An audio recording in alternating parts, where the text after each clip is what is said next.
అన్న నమస్తే అన్న.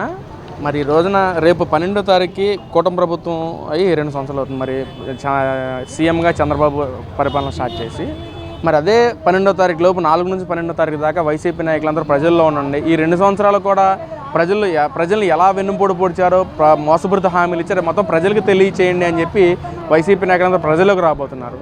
ఏంటన్న అసలు దాని మీద మీ ఒపీనియన్ ఏంటి అసలు? ఇప్పుడు రేపు 12వ తారీఖు వాళ్ళు ప్రజల్లో వెన్నుపోటు అని చెప్పి ఇది కార్యక్రమం తీసుకొచ్చారు కదా. అదే 12వ తారీఖు మీకు కొత్త పెన్షన్లు ఇస్తున్నాం. దేని గురించి చేస్తున్నారు జనాల్లోకి అంటే, గతంలో అమరావతిని శ్మశానం చేశారు, దాని గురించా?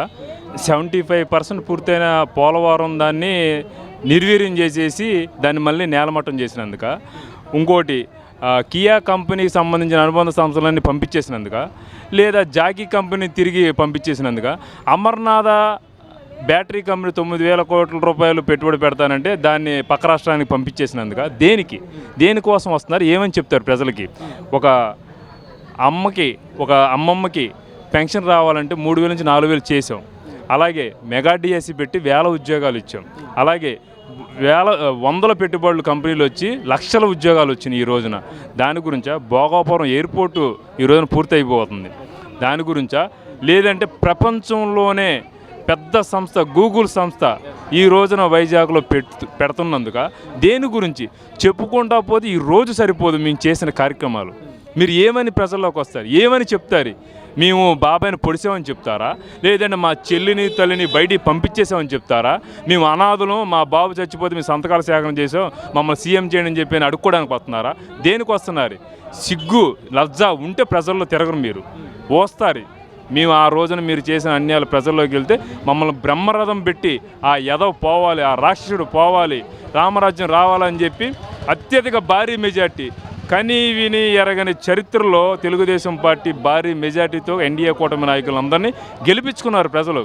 వాళ్ళ నమ్మకాన్ని మేము చాలా నిలబెట్టుకోవాలని చెప్పి ప్రతి కార్యక్రమం కూడా అందరూ ఎమ్మెల్యేలు కానీ, మంత్రులు కానీ, నారా చంద్రబాబు నాయుడు కానీ, లోకేష్ గారు కానివ్వండి, తెల్లవారులు నిద్రపోకుండా ప్రజా సంరక్షణ కోసం, రాష్ట్ర అభివృద్ధి కోసం 2 కళ్ళల్లో ఒత్తులు పెట్టుకొని తిరుగుతున్నాం మేము.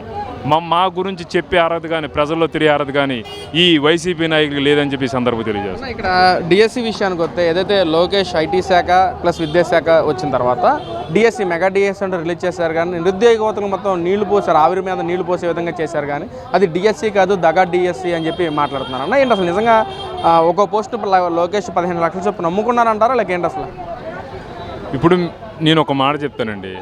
ఒక చెట్టు పెరిగిన తర్వాత కాయలు కాస్తాయి. కాయలు కాసినప్పుడు రాళ్లతో కొడతాం ఆ కాయలు తీసుకోవడానికి. ఈ రోజున వాళ్ళు చేయలేనిది 5 ఏళ్లలో ఒక్క టీచర్ పోస్ట్ కూడా ఇవ్వలేదు వాళ్ళు. మేము ఎక్కిన సంవత్సరమే వేలాది టీచర్ పోస్టులు ఇచ్చాం.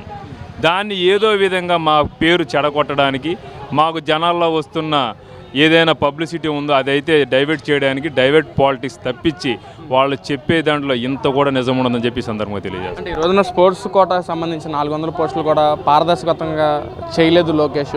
అవి మొత్తం కూడా వివిధ శాఖల మీద అమ్మేసుకున్నారని చెప్పి కూడా మాట్లాడుతున్నారు. ఇది అదే విషయాన నిజంగా వాళ్ళ దగ్గర ఏమన్నా ఆధారాలు కానీ అన్నట్టు కోర్టుకు వెళ్ళి కేసు పెట్టచ్చు కదా అన్న దీని మీద? నేను ఒక్క మాట చెప్తానండి.